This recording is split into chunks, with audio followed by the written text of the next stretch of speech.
Edward Browne, he was a professor of Arabic literature and orientalist at the University of Cambridge in the 18th century. He was considered the greatest British historian of his time.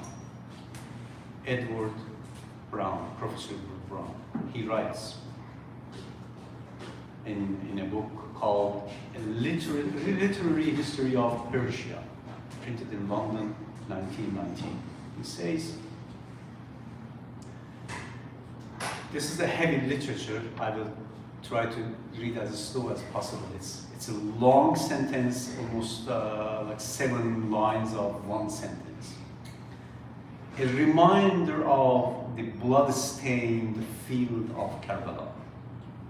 A reminder of the blood-stained field of Karbala, where the grandson of the Apostle of God fell at length, tortured by thirst and surrounded by the bodies of his murdered kinsmen, has been at any time since then sufficient to evoke, even in the most lukewarm and heedless, the deepest emotions, the most frantic grief and an exaltation of spirit before which pain, danger, and death shrink to unconsiderable strife.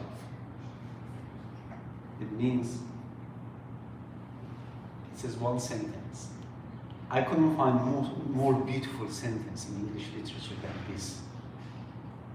It says, you see blood in this land where Imam Hussein lay down with his companions killed around him, the bodies around him, himself in the blood. Any cold-blooded being, if he reads this story, any cold-blooded being means a person who doesn't have any emotion even.